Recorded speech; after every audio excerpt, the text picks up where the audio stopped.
Today we are pleased to be interviewing Mr. Robert Galloway, who is a resident of Hannibal, Missouri. Morning, Mr. Galloway. Thank you for consenting to this interview. It is our privilege to hear your story. Thank you. To start, we'd like to hear about your background. Could you tell us where you were born?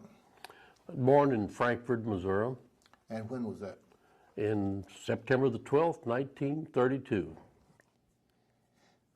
So you decided to go with the NAVCAD program. Where was that located? Pensacola. All the basic training was at Pensacola. Pensacola, Florida. Mm-hmm. The shots. Yeah. Had the shots and we were, the thing I remember about pre-flight, one of the things they did, we gave blood. We volunteered to give, they needed blood and they just took it. I mean, we didn't have to, they indicated that you're going to volunteer to give blood. Well, everybody did because it's just almost mandatory. And I don't think anybody, I guess someone failed. And when you get through giving blood, in those days, they gave, here we were about 19 years old. First thing they did when you got through giving, finishing up your donation, give you a shot of whiskey. Just a shot glass of Old Methuselah, which was a Navy medicinal whiskey. Just written around about Old Methuselah. I never saw it outside of the Navy, but they had it and they poured a shot glass out and you drank it. And a lot of 19-year-olds had never drank whiskey, and I've seen someone just spit it right back up. I'd been introduced to whiskey, so I didn't have any problem with it. So, you're a country boy. You knew what that was like. That's right. Yeah. Do you remember your swearing in? You're taking the oath? No, I don't. I really don't. I know we did. I remember taking the oath to defend it, but I don't remember the particulars of it. Okay. Or where? I did it, yeah. We were sworn in at St. Louis but I was accepted into the Navy probably in the early part of the summer. I went in August, but in the early part of the summer then I was sworn in at St. Louis, and then I went home and waited till they called me to come down on my cadet class, which was the 26th of August. Mm-hmm. So, and that's when, but I was sworn in at St. Louis. And so Pensacola was your first training station, and you had sort of like boot camp there. It was. Yeah, you had pre-flight. It was 4 months, and we were under the direction of drill sergeants, Marine drill sergeants, and they put us through our paces. We did all the marching, the swimming, and a lot of physical stuff, and then we had classroom. We started learning about flight, principles of flight, navigation, celestial, and weather, had all those kind of classes. And then in the meantime, they would teach us to be, in their description, they would say, we're going to teach you to be an officer and a gentleman. So that was part of our, that was our indoctrination. And they were tough. And they were very courteous. It was Mr. Galloway, and he was Sergeant Barnes, I remember his name. But they were very courteous, but they put us through. The swimming was stringent. The swimming, everybody had to swim. You had to, you had to swim finally a mile nonstop. You had to swim with a flight suit on, no shoes. You had to swim a half a mile in a flight suit, towing somebody in a flight suit, nonstop. In the back and forth in the big pool. And then they put us through the Dilbert Dunker, which is like a simulated cockpit, and they'd run down a track, turn upside down, sink to the bottom of the pool. In the water. In the water. Mm-hmm. And then you had to get out of that. Of course, they had divers there in case you got hung up with a parachute on. So you had to, you get that tangled up pretty easily, but that was pretty strenuous. Now, after your 15 weeks or so at the training command, you were then commissioned as an officer after that? Well, it was about 18 months. 18 months? Okay. No, I'm sorry. Let's see. Yeah, it was about 18 months. Just about 18 months to start with. Yeah, and then another 15 months to finish up. Mm-hmm. Okay, and so you're commissioned after that. Yeah. ensign in the United States Navy. Right. Naval Reserve. Naval Reserve. Naval Reserve. Where did you move from there? Well, after I finished up, I did the flight training. Then once you get past everybody had, in those days, everybody had to qualify. The last thing you did is in basic training was carrier qualification. And we went out in the Gulf there by Pensacola and made 6 landings on the carrier in our SNJ. And then you either went to advanced flight training or to multi-engine. And I went to multi-engines. I went to Hutchinson, Kansas, and spent my last 4 months of my complete flight training there. And then that's when I was commissioned after that. All right. What airplanes did you fly when you were training? Well, I flew the SNJ, or the Air Force would call them the T-6 Texan, but the Navy calls them SNJ. And then in advanced training, I flew the PB-4Y2, which had been like the B-24, I believe. It was a 4-engine plane. Okay. So that's what we flew in advanced, different places. But I was assigned to, at that time, VW3 Detachment Able. Well, VW was a weather squadron. I thought, well, this is great, but it actually, I never wound up there. It turned out to be that Detachment Able from weather was our electronic countermeasures, the top secret spin-off that they were trying to cover up, I guess. No, they just didn't acknowledge that it was hardly in existence. So I got a great awakening. I thought I was going to a weather squadron, and I got out to Barbers Point and took some instrument training, a little advanced instrument training, then wound up in the Philippines in Detachment Able of a weather squadron, which had nothing to do with weather whatsoever. It was an electronic countermeasures. So that's what started my interesting part of my career. Now, is any of this classified now? I don't think so. Okay. I don't think so. I wouldn't want to get shot. No, I don't. It's after you not. tell me. I'll say I had a friend of mine that just got through. He and I flew together, and he's the same age and retired, of course. But he just got through giving a presentation to up in Minneapolis, Milwaukee, and he said he was nervous giving his presentation it was actually to a military historical society up there. And he said, I was extremely nervous. He said, I expected anybody to come through and just march me away. But he said, I think all this is, this is back in '54. But anyway, when I was assigned, the minute that I was assigned to VW3 Detachment Able, everyone there had to have a top secret clearance. So they immediately started the clearance. People showed up at Frankford and started questioning my high school people and the bank and so the FBI. There was an accelerated clearance. So most people assumed that I was in some kind of trouble. Here's the FBI investigating in there, and so and my folks said, the FBI is around town asking about you, so what's going on? And they'd already instilled on me, you don't talk about anything, so I said, I don't know, because they instilled in us that you don't talk. I mean, they really impressed on us what top secret was. So your weather squadron that turned out not to be a weather squadron was electronics countermeasure. Yeah. Can you explain what that is?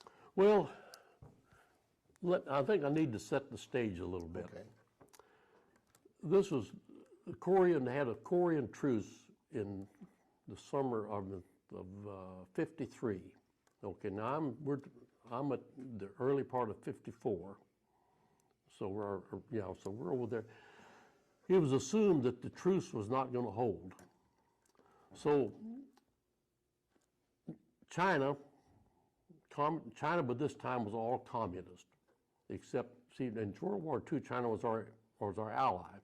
Now then, China had turned communist, so all the nationalists, the only non-communist people, had been crowded off into Formosa, which is now known as Taiwan. So you had the nationalist China and Taiwan, but all of China was communist. They were the allies of North Korea.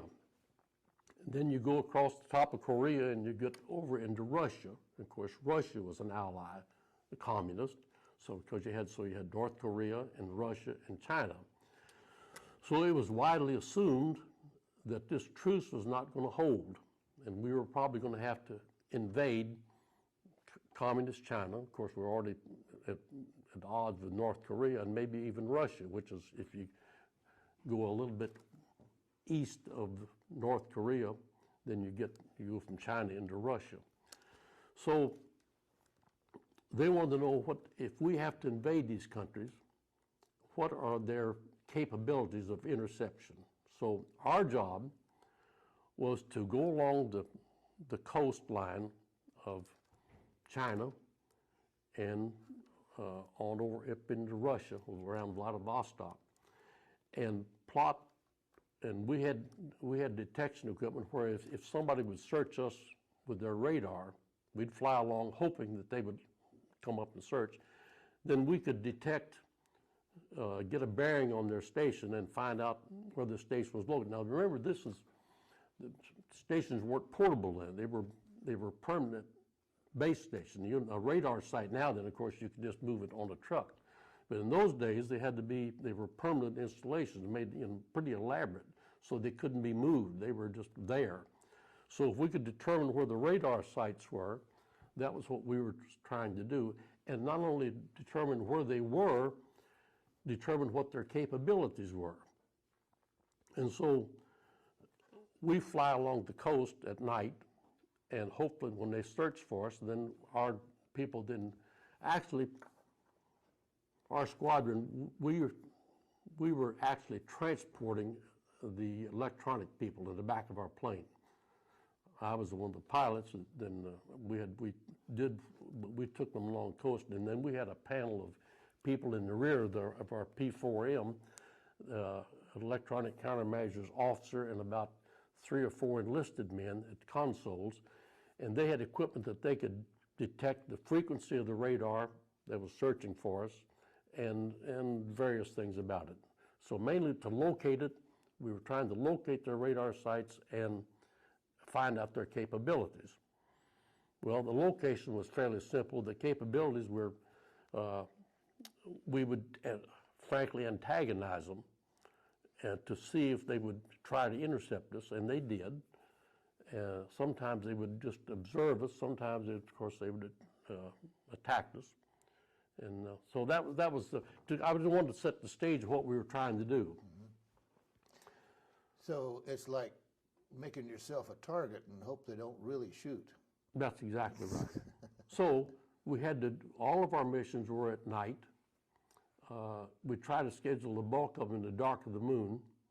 And of course, if we get bad weather, that was a blessing, because what we were doing, you can imagine if somebody put a plane along our coast, we'd fly right off the coastline, just a little ways off the coast, right parallel to the coast, and these radars come up and search us, and then we'd take cuts on them and pinpoint their location.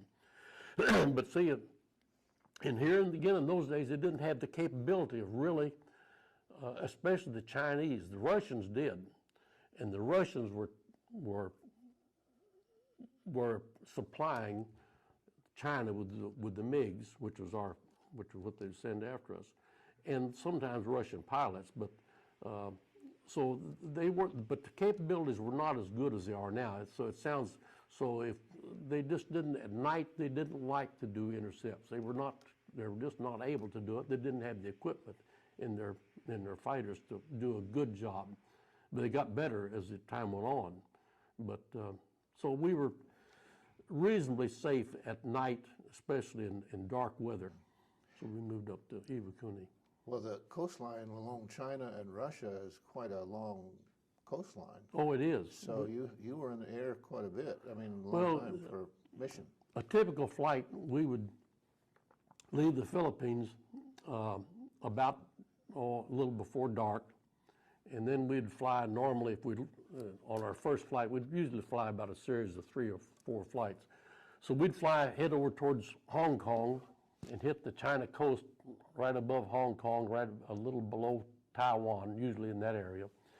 And then parallel the coastline up to about Shanghai, which I know this is not, you don't have a map in front of it, and that would take about, about 6 hours usually. And then we'd break off at Shanghai, maybe, and go into Okinawa, and then stay there overnight. That would be there to get there about daylight, and then we'd take the rest that next day off, and then the following, not that first night, the second night, then we'd maybe go back out. Typical thing would be to go back towards Shanghai and then go up the China coast and in the Gulf and circle around towards North Korea and then back into either Iwakuni, Japan, or back into Okinawa again. And then maybe fly another one on the way back to the Philippines. It's about a typical, it would take about 6-7 days to make those series of 3 flights. And you went all the way up to Vladivostok, Russia? Yeah, we flew that one out of, when we go to Vladivostok, we'd fly out of Iwakuni, and we'd fly through across the Sea of Japan to hit the Russian coast and then turn back towards Korea. And that was one of my, just about met our Waterloo right off of Vladivostok one night. We normally, when we were flying, we could tell that the radar was, we could tell they were searching, and then they'd go, if they would lock on, we could tell that.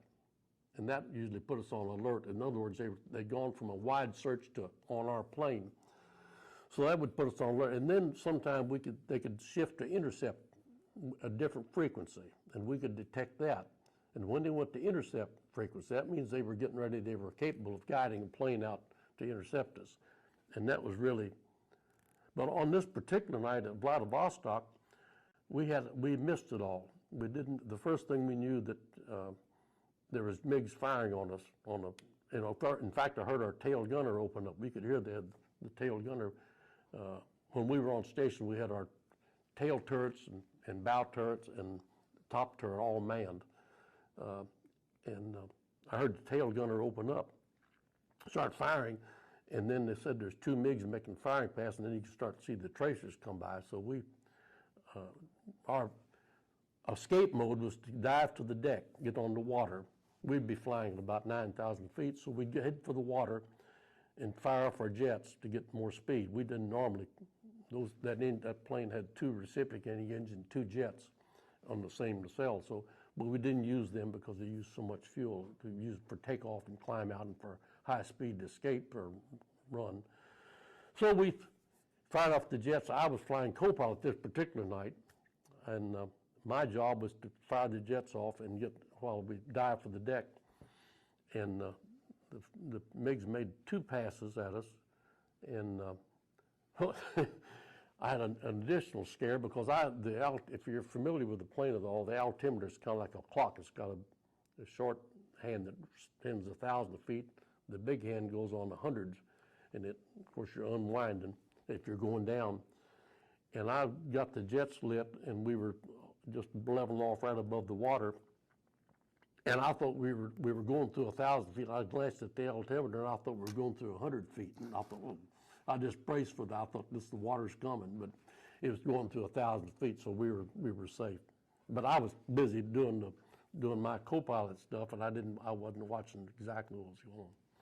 Anyhow, what was your maximum speed as far as with propellers, piston engine, and turbojet going? Our red line was 360 knots, which is about 400, a little over 404 or something like that, I think. Miles an hour. In miles per hour. Yeah. Could you outrun a MiG? Oh no. Our only thought was to get on. They didn't. We had a radio altimeter, which would give us very accurate measurement above the water. We'd go down to a couple of 100 feet over the water, even though you couldn't see anything. But we could trust that our radio altimeter. And they wouldn't, a jet fighter at those days at night, they wouldn't get down. They just wouldn't go that low. So our escape was to get right on the water and speed, of course, to get away. And that usually worked. And we did. I had been overland in China accidentally. If you want to hear about it, we'd run a special tripe, what they call a tripe, or what we call it as code word. we'd fly along the coastline, and then we wanted to see how they would react if we really were going to go inland. So we'd break off, go about 100 miles out to sea, beyond their radar distance, or their radar range, and then drop down on pretty close to the water, usually about 1,000 feet or so, not pretty close, and then head in and just drill like we were going to penetrate the inland. Our intentions were, and then we wanted to see what the radar would. We would do this at a radar site to see exactly what they would do if we were, in other words, simulating a mission, a raid on mainland China. In this particular, we wouldn't do this at Russia. You wouldn't have survived at all. On this particular night, I remember we were running a tripe, and we went out to sea, dropped down, headed inside, and the weather was. And of course, we didn't dare fire up a radar or anything because they'd track us. So on the way in, the weather was terrible, and the winds, we lost track. We went out, and normally we just go out 100 miles or 150, come back in, and then when we came back into where we thought we were, we'd break off and go up the coastline again. On this particular night, we thought we were getting ready to break off, and I looked, and I was flying co-pilot that particular time, and there was lights around. I see a light out here and light there, and finally we realized we were over land, and we were in a valley, and there was actually lights level with us. So we dawned on us that we were over land, and we were in, maybe no telling what we were going to hit. So we, of course, fired up and pulled out right away and got back out to sea. So see, this is the reason this was all secret, because see, we weren't supposed to be doing this.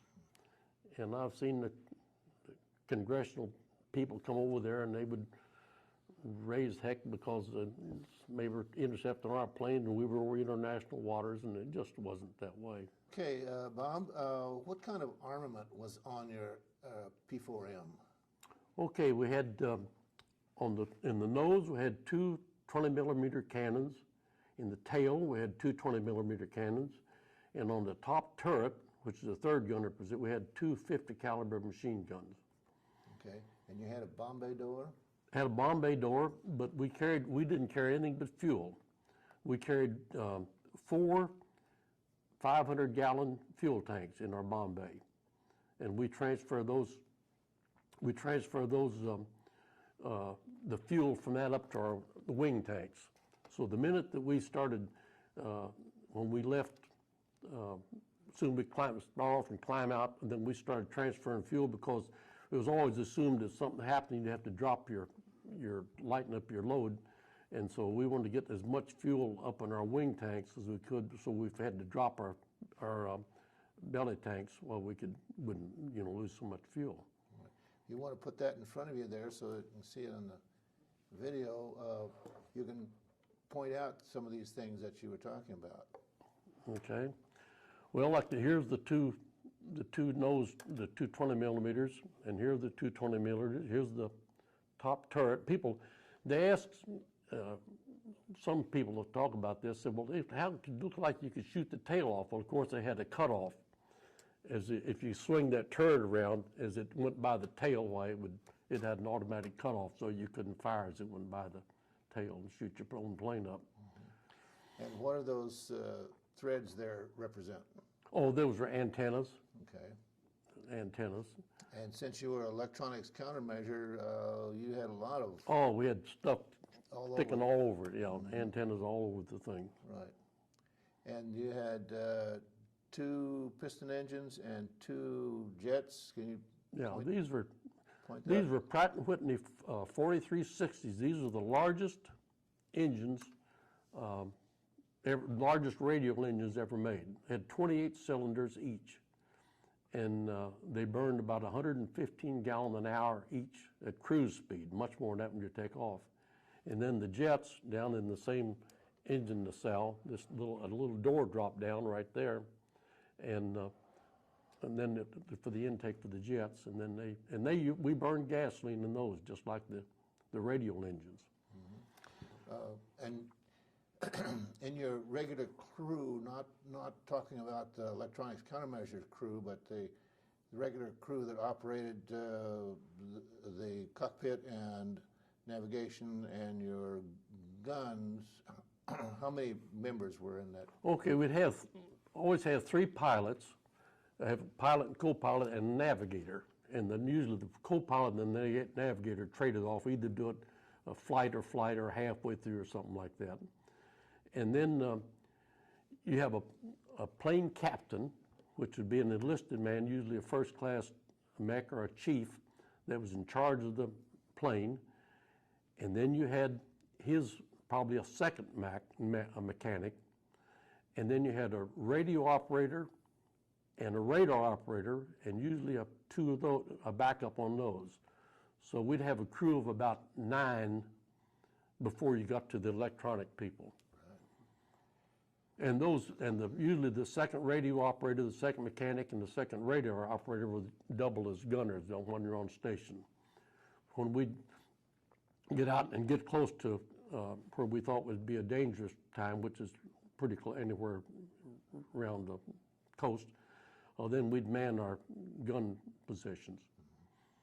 And the plane commander, which I got to be later on, towards the latter part of my duty or time, it was up to their prerogative. My instructions were, if anyone made a firing pass, well, they passed it was you could shoot.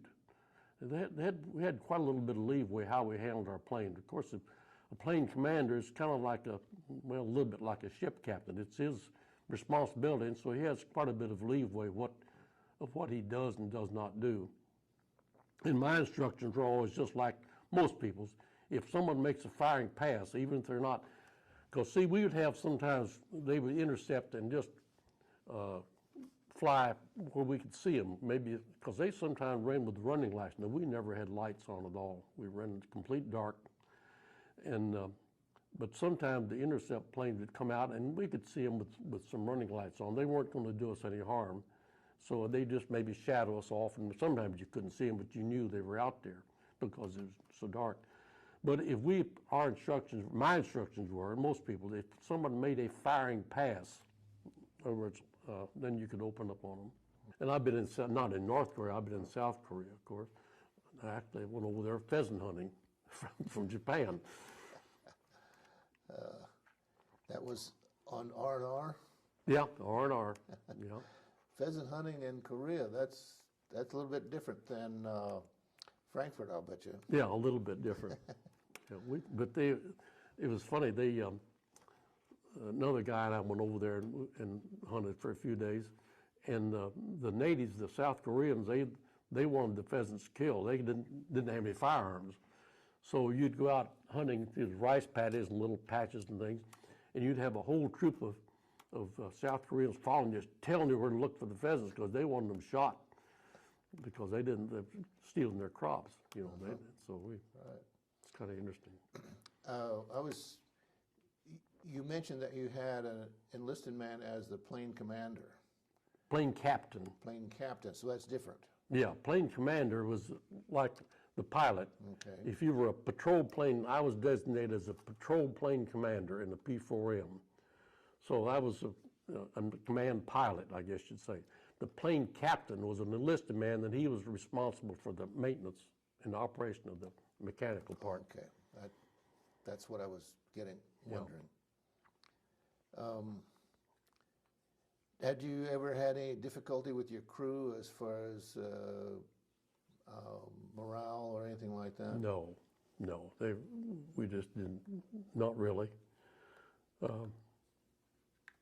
We'd have, I remember one time sometimes they get over jubilant and we had been, I don't know, several had been gone for about, I guess maybe 10 days, several missions, and for some reason we were deadheading. We weren't flying from Okinawa back to the Philippines, so everybody was going, of course a lot of people had their families there and their sweethearts and live in, what have you. So you'd be gone, everybody's anxious to get back, and so we were left Okinawa and just going to fly straight to the Philippines. I forget why we weren't flying a mission. But anyway, everybody was chattering on the plane, and we flew at about 9,000. This plane was not pressurized. We had oxygen if we went up high, but we normally would not use the oxygen. The Navy decrees that you use oxygen in a non-pressurized plane if you're above about 12,000 feet. Well, we normally fly at 9 or 10,000. So the crew was going home, and they were chattering on the intercom and walking all over the plane and kept throwing it out, moving backwards and forward and put it out of trim.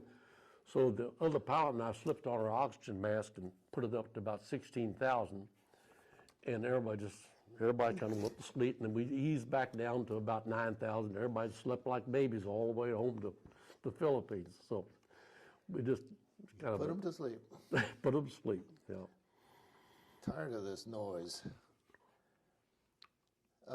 You wrote on your paper that your crew was later shot down. Could you tell me about that? Well, yes, we normally operated as not as a finite crew, but a lot of the time we flew the same people together all the time. And when I was, my last few months over there, when I was plane commander, I had a Lieutenant Commander, Milton Hudson was my co-pilot, and I had a JG, it was Frank Flood, was a navigator and co-pilot. And then there was a Lieutenant Commander Ponsford was an electronics officer back there. I flew with those guys quite a little bit. So I left there in the latter part of December in 1955. And then pretty much that crew pretty well stayed together. Then in August of '56, which had been 8 months later, 9 months later, they were shot down right off of Shanghai. They were flying off of Iwakuni and intercepted off of Shanghai and shot down. You probably got a note of that. I looked it up. One Mercator, that's the P-4M, was shot down near Shanghai by Chinese fighters on August 22nd, 1956, with its crew of 16 all killed. Yeah. Mm-hmm. So 3 of those people I'd flown, at least 3, probably more of them. I'm not sure. I don't remember all the list, but probably several of them. I mean, I know that those 3 were on it, but I read that there were only 19 P-4Ms made. I'm not sure if that's accurate or not, but yeah, I think it's either 19 or 20 of them. That's right. Mm-hmm. And and fewer than 5 of them were shot down, but apparently they have not survived. No, they didn't. They didn't. Any of them. There's several of them crashed. Some of them were shot down. Several of them crashed, and then they finally just were abandoned. There's none of them survived. There's no planes left. None of the P-4Ms left. Where else did you go for R&R besides South Korea? Well, Hong Kong. Hong Kong. Yeah, and then all over Japan. Around Tokyo. Okay. I noticed that you got the Korean Service Medal, and you got the United Nations Medal. It was interesting to me to know that United Nations was the governing body over the Korean War. That Yeah. United States was command, but it was based with the United Nations. They made the decision to do that. Yeah. How did that affect you? Did it affect you anyway? No, I don't. No, I don't guess I even realized it really. Yeah. And then we got China service. Everybody that flew over. You got China Service Medal, and the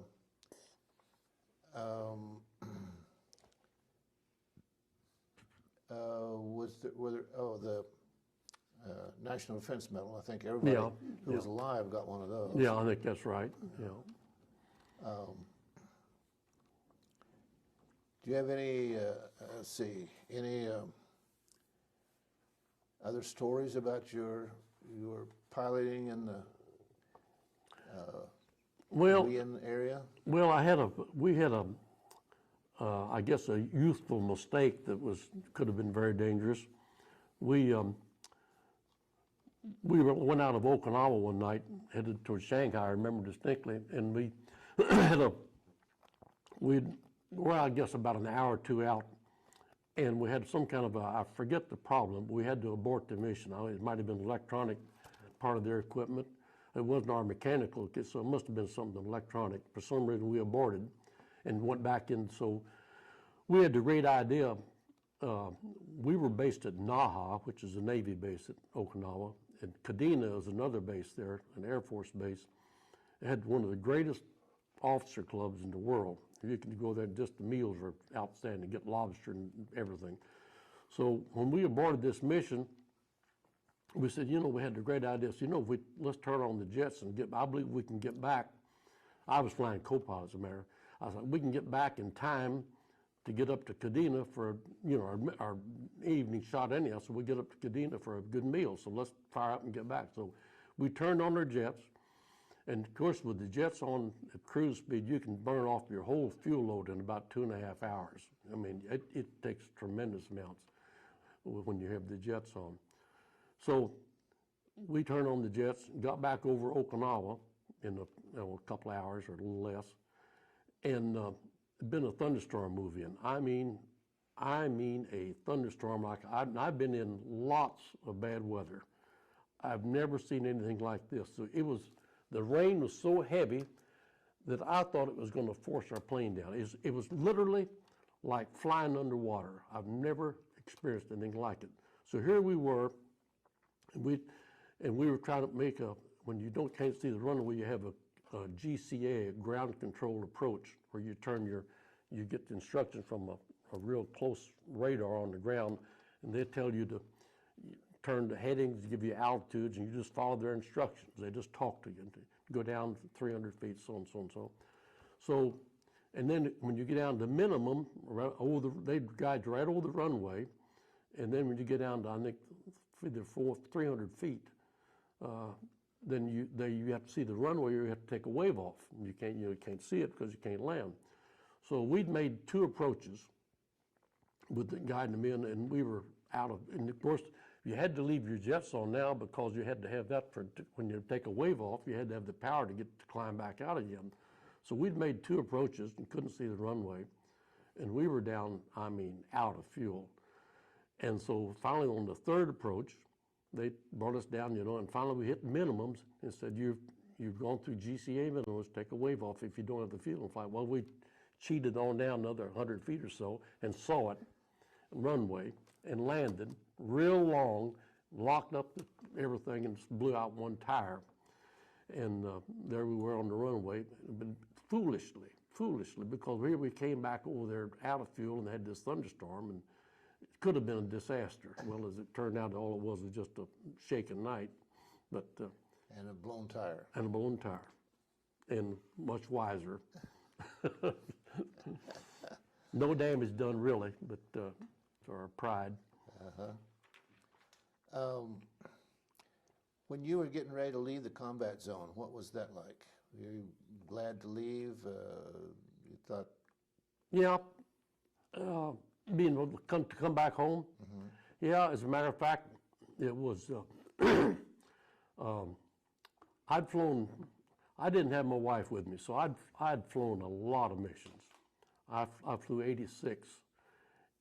Partly because I wanted to, but mainly because I was a bachelor and they used me pretty hard, and I was eager to fly. So when I'd been through a series of missions around Thanksgiving in 1955, where I was plane commander, and I got back and I knew I was getting ready to go home, and it was so I said, I think I've done my part. I've had enough. So I went into our skipper, and I told him, I said, you know what? And I was, of course, I was a reserve officer, and I didn't have to worry too much about my career. I said, I'm through. I'm not going to fly anymore. I'll fly training missions, but I said, I've done my part on these combat missions, or well, not, they don't call them, they call them combat possible, I think they called it. I said, I don't want to fly any more of them. I said, I'm ready to go home in about 3 or 4 weeks. I said, I'll fly training missions, but I said, not going to fly anymore. And he said, okay. So I was glad to quit. Well, you had, being a bachelor, you had put in your time there, though, so he was probably glad that you had done that. It was anyhow. So that was the only, and I look back on that, and it was kind of, I probably should not have done that, but I don't, I did it. And here again, youthful. I wasn't but about 20. At that time, I was probably 23 years old. So I probably bold beyond my, or foolish or something, or tired. So you had 3 or 4 weeks yet to go. Yeah. And did you do any other flights, like you said, training? Yeah, I did. There was a Lieutenant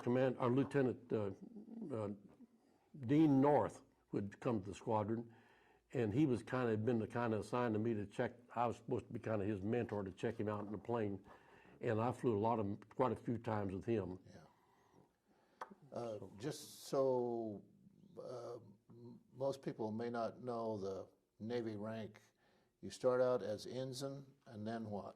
That's your first Lieutenant junior grade. Lieutenant junior grade. And that's as far as I went. When I got out, then I spent 6 years in the reserve, but I didn't. I think just as I left, I was selected for full lieutenant, but I didn't. I never was lieutenant. Okay. So lieutenant is after lieutenant junior grade. Mm-hmm. And then what's after that? Lieutenant commander. So a lieutenant commander that was in your airplane was actually 2 ranks above you. Yeah. As a co-pilot or navigator or whatever. Yeah, he was actually lieutenant. Yeah, lieutenant. He was 2 ranks above me. Yeah, right. So you didn't have any trouble with? No, he wouldn't, because he was just learning. He hadn't been in the squadron too long, and so he was just learning the plane. Yeah. He was an experienced pilot, but he hadn't had much experience in this plane. So he was learning our routine, to how the missions went, and had to learn the plane. Where did you go to get mustered out? Well, after I had 9 months to do before I was at San Diego. To answer your question, San Diego. Okay. I had 9 months to do, so then I was assigned to a squadron in San Diego, FASRON. We flew. We were flying radar trainees then, and my wife came out. She quit school and resigned her teaching job and came out. And so we lived in San Diego for 9 months. What time of year was this? This was from January through August. Okay, so she basically quit before the spring semester. Right. Yeah. Well, that wasn't right in the middle of school, so that was probably. Yeah, it was, and she'd planned it. She knew it was coming. She'd warned them. That was because I knew I was coming back to the States. And you lived at San Diego. Were you at the Navy base there? We lived on Coronado. Coronado? Coronado Island, which is a place where the North Island is. Right. How was life there? Oh, it was great. It was great. It had a good time. Of course, it was like for our honeymoon. We'd been married 2 years and hadn't been together much, so we were it was kind of like a honeymoon for us, and we had a good time.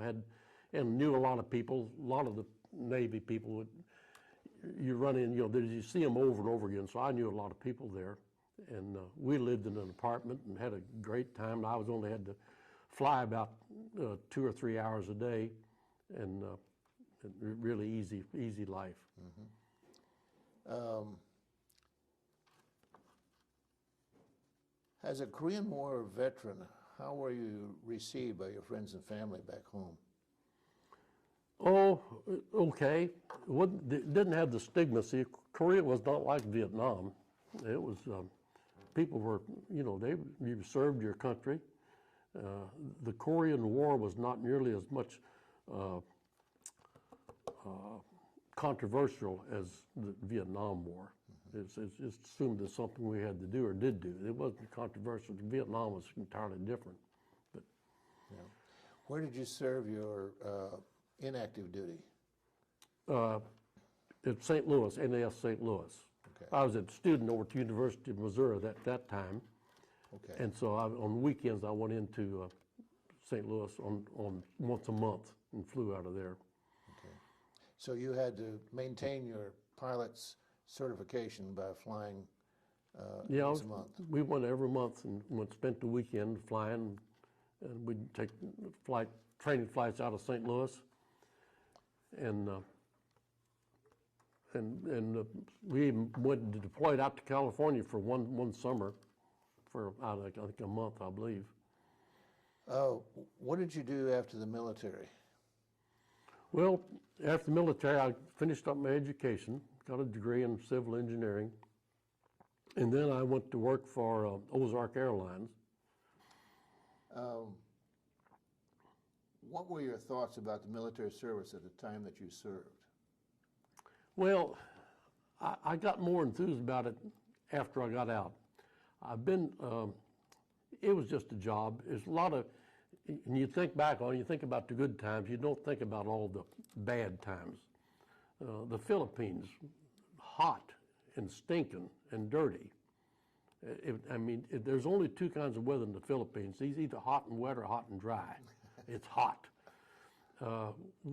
This plane, when we were flying training missions out of there in the daytime, it takes, the best you can do is to get in this plane from the time you climb in to get it off the ground. It's about 20 minutes. You go through all the checklist. And it would not be uncommon, believe it or not, to lose 8 or 9 pounds in the afternoon flight. Be just wet beyond belief. You wouldn't believe how much you could sweat. So you forget about those times. Excuse me. You kind of forget about those times, think about the happy times. And I've often thought that, I don't know whether I was remiss or not in not trying. My grandson's a pilot. He got his pilot's license when he was 17. And I thought, I wish maybe I'd encouraged him to be a military pilot, because it's pretty good training, and good camaraderie is out of this world. But it's also hazardous. About 10% of the people who go through flight training don't survive. It's still, I understand it's still that way today. So it is a hazardous occupation. And that was true with people when I went through training. That people, they had problems. They crashed. It's landing on carriers and flying it in all kinds of weather. It's dangerous. So the attrition is pretty high, I think, relative to other businesses. So I didn't recommend that Rob do that, and I've thought a lot about it, and whether I should have encouraged him or not. I think I could have encouraged him and made a military pilot out of him.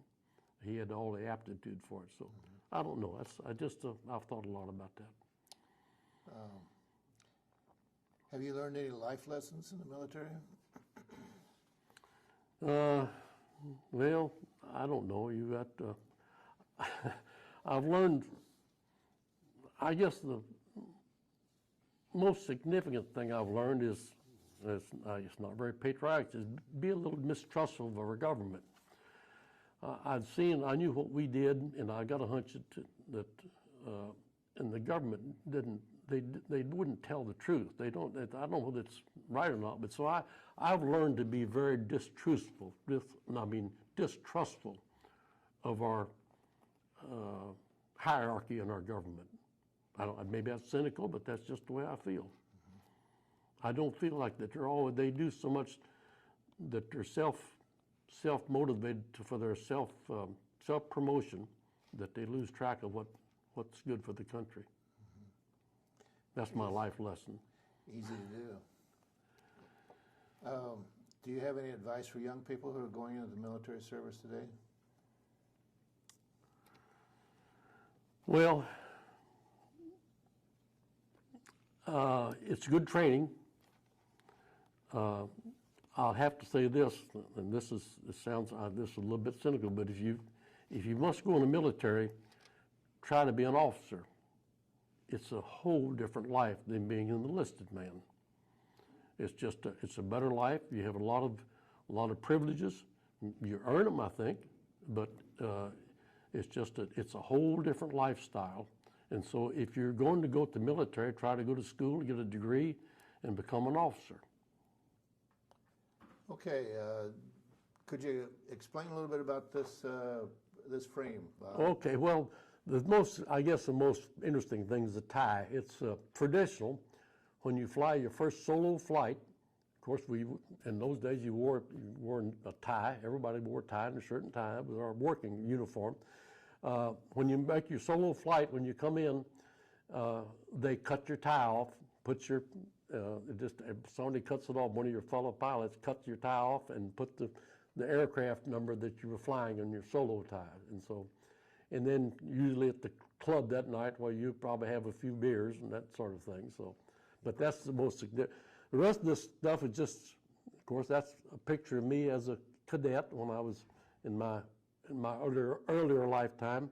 And this just various memorabilia, some of my instrument rating cards that I got through training, some foreign money, dog tags, and some pictures, some family pictures. Looked like one of them was from Nan and I when she came down to see me while I was in flight training. What's the hat? Oh, it's just a hat. It's probably that's the kind of cap we wore a lot when we were flying. Okay. Had those it's called a summer flight cap. We didn't wear helmets in the hard hats in the planes. Okay. We wore soft caps. And there's a picture of your airplane. Yeah, that's the picture of the P4M. Yeah. Cap. I won't say what they call those. You probably know. Yeah. But anyhow, and then there's there's ribbons and the China Service Medal, and the dog tags, and I used to smoke. I smoked until I was about 30 years old. I imagine when my wife found an old flight suit and found those cigarettes in the pocket. So those were just some that left over when I was using them. Well, smoking and flying doesn't really go together. Well, I'll tell you what, we could smoke in the plane except when we were transferring fuel. Or breathing oxygen. Yeah, or breathing oxygen. But we didn't breathe oxygen much. But whenever we had the smoking lamp would be on except when we were transferring fuel. Then when we were transferring fuel around through the various tanks, well, then smoking lamp was out. So that is a P4. As a matter of fact, I believe, I'm not 100% certain, but I think one time I got in a magnifying glass, and I think this might be the plane that was shot down with the crew. I'm not certain. We only had we rotate them out to get them repaired, but I think I looked and I think I got a magnifying glass and identified this plane as the one that was shot down off of Shanghai. But if it's not that one, it's one identical to it. Doesn't identify it here in my paper. It doesn't identify. Well, I knew which one it was. I've got somewhere in my memorabilia. I've got a record of it. Okay. Of what the serial number was. Actually, the serial number you had to be very careful because we changed the serial numbers all the time. Just for confusion factor. Yeah, we'd paint new serial numbers on them all the time. Yeah. So nobody could tell how many planes we had or what we were doing. And incidentally, our planes were all, as soon as they hit the ground, wherever they were, under guard. And we usually parked somewhere at the end of a runway, out of an isolated area, and posted an armed guard. And one of the things they did, anybody that was caught taking a picture of it, they confiscated the camera and took the film out. So and that's the reason that we had to hunt hard to find pictures. My son compiled a lot of stuff in his memorabilia and off the internet, and because I didn't ever have it. When I came home, I had no pictures of the P4M, none. It was all secret. All secret. Yeah. So, I guess that's that. All right.